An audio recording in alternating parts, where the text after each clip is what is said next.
panorama, evidentemente es momento de escuchar propuestas y además hablar de beneficios para la población en medio del COVID.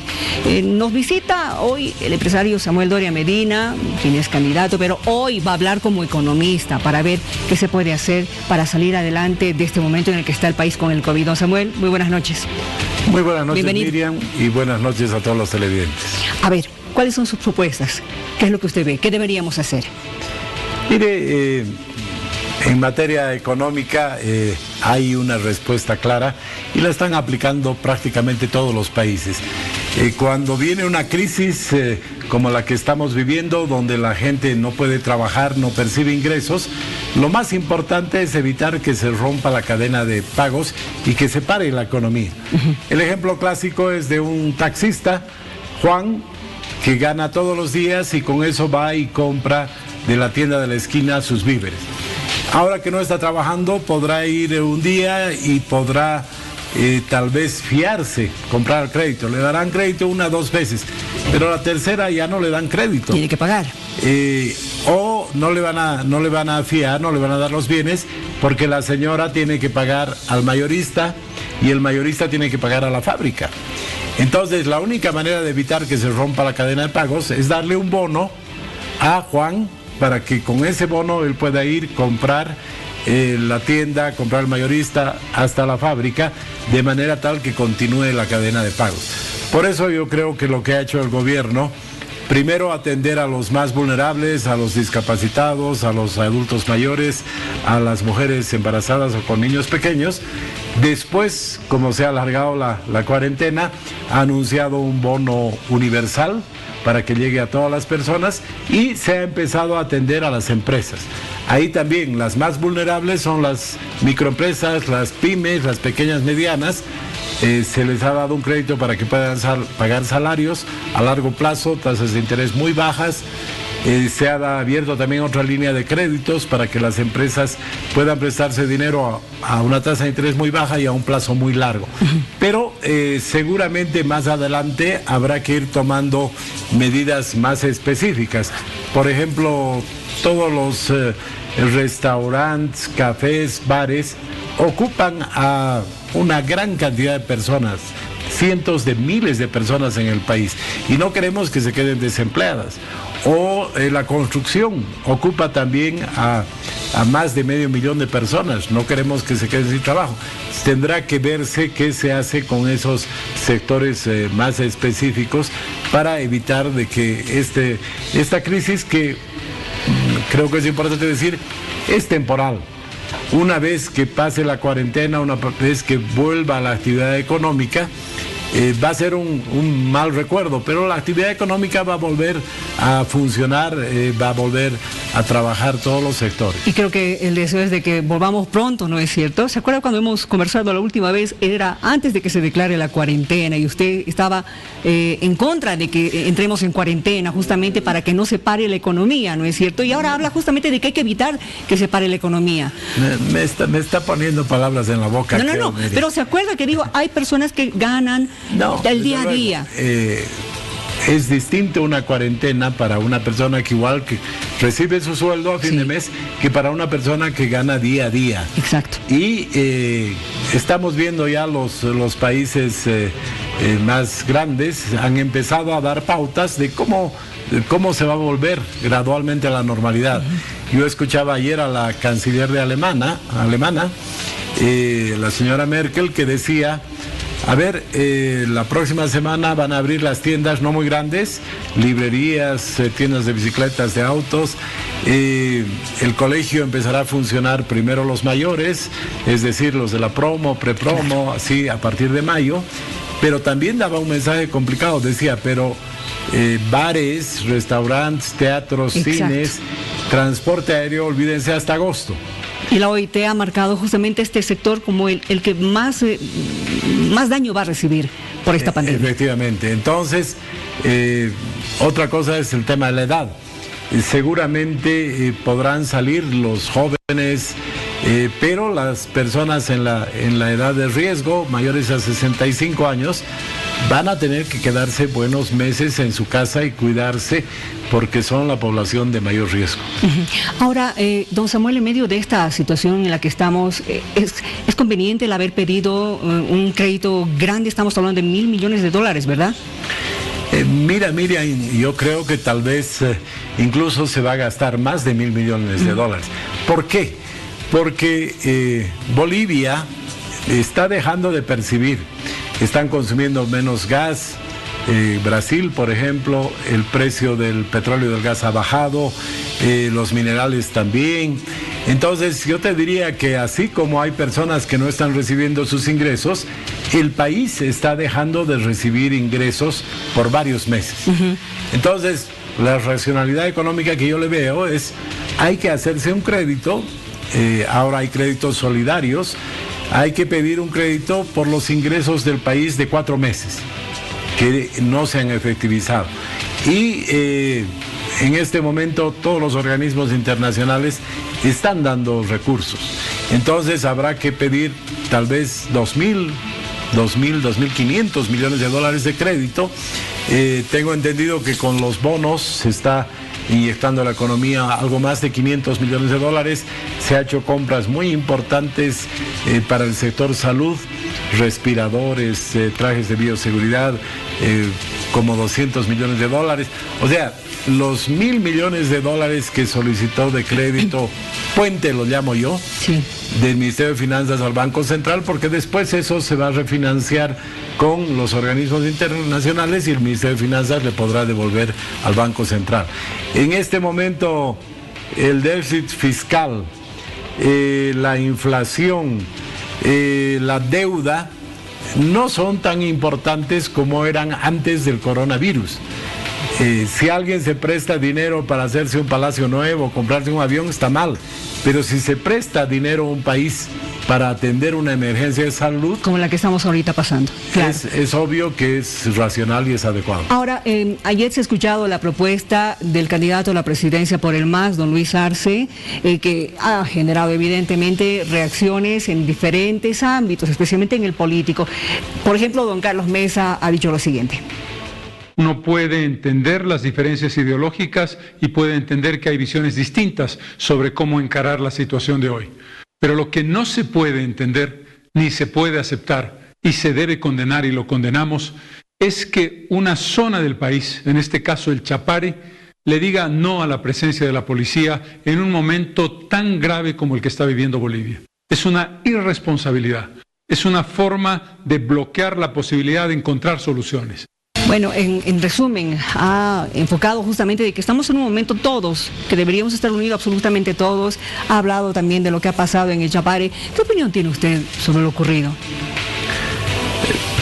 Bueno, creo que es sentido común de que en este momento no puede ser pues que le exijamos al gobierno que nos dé salud, que nos dé bonos, que nos dé seguridad, pero que no querramos cumplir las obligaciones, y las obligaciones son cumplir la ley, hacer caso a lo que establecen las autoridades. Entonces, si hay ciudadanos que quieren solamente derechos y no obligaciones, no funciona así la democracia y se genera desorden. Ahora, de inmediato ha salido la ASFI y señalando de que se cierran todas las entidades financieras, bancarias en el lugar por el tema de seguridad. Para algunos dirigentes en el Chapare, aquello ha sido una decisión política. Mire, lo que yo entiendo, Miriam, por ejemplo, cuando yo estaba en la industria del cemento, teníamos un seguro porque alguna vez nos han asaltado una agencia. Y el seguro solamente funcionaba si había un policía. Lo mismo sucede con los bancos. Si los bancos no tienen custodia policial, el seguro no les cubre. Entonces difícilmente un banco va a trabajar sin que el seguro le cubra. ¿Usted considera entonces una actitud equivocada la que han asumido algunas personas, que no podemos decir si eran realmente dirigentes o no, pero era parte de la población en Chinaota? Sí, me parece terrible porque además en etapa de cuarentena, que solamente una persona haya estado infectada, podemos tener 100 casos en pocos días, ¿no? Entonces creo que esas actitudes son condenables. ¿Cómo se debería solucionar el tema del Chapare? Porque dicen ellos, los dirigentes, de que debía haber coordinación con la 9ª División del Ejército que se encuentra allá. No, mire, yo creo que son pretextos de los dirigentes. Hay pues una serie de preguntas que uno se hace. Últimamente se ha encontrado varios cargamentos de cocaína y salen en Chinauta, que es uno de los mercados más importantes de la cocaína, y dicen que se vaya la policía. ¿Serán realmente los pobladores los que no quieren que vaya la policía o serán los que sacan droga los que no quieren que vaya la policía? En democracia la policía tiene que estar en todo el país y no tiene que coordinar con nadie.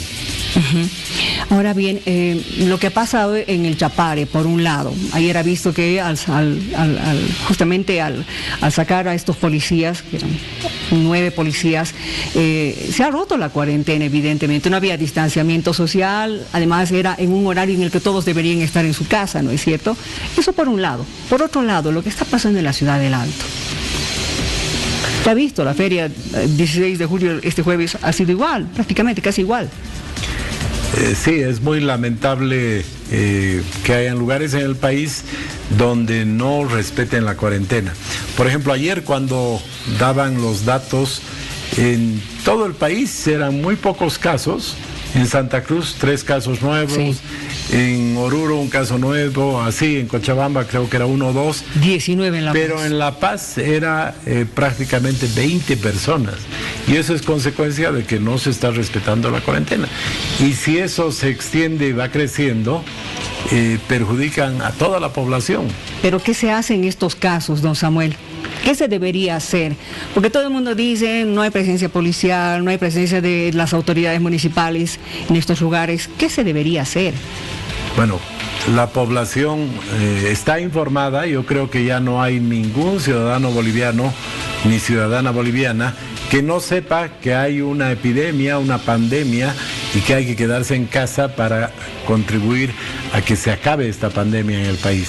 Entonces, tienen que actuar las fuerzas policiales y si hay un lugar donde no quieren hacer cuarentena, tendrá que cumplirse la ley. Ahora, evidentemente, muchas personas que en este momento no están respetando la cuarentena indican de que no tienen con qué comer cada día, que necesitan salir a trabajar. Al menos esa es la explicación que han dado. Y en torno a esto, habíamos hablado acerca de la postura que asumió el candidato del MAS a la presidencia, porque él ha hablado justamente de que los bonos que está dando actualmente el gobierno deberían ser mucho más grandes, ¿no es cierto?, de 1.000 y de 2.000 bolivianos. Mire, me parece la incoherencia más grande que puede haber. O pensará el señor Arce que los bolivianos no tenemos memoria o que somos tontos. Cuando él era ministro, hace un año, decía que con 100 bolivianos era suficiente. Ahora que ya no está en el gobierno, dice que 500 no son suficientes y que debía darse 1.000 o 2.000. Realmente no tiene ninguna coherencia. ¿Te considera entonces que además estaríamos en condiciones de pagar un bono de esa naturaleza? Mire, yo creo que Usted me está hablando incluso de que deberíamos pedir quizás un poco más de préstamo. Yo creo que realmente están descolocados los del MAS, porque cuando la presidenta anuncia los bonos, sale el expresidente de la Cámara de Diputados, el señor Borda, Víctor Borda, y dice, cuidado, gasten las reservas, que no gasten mucho dinero. Sale el señor Arce a las pocas horas y dice, den más, que se pongan de acuerdo. O sea, se está haciendo lo que es posible. Y yo creo que, como decíamos antes, más adelante si hay un sector que necesita más ayuda, que está en conflictos, seguramente se verá de apoyarlos. Eso es lo racional.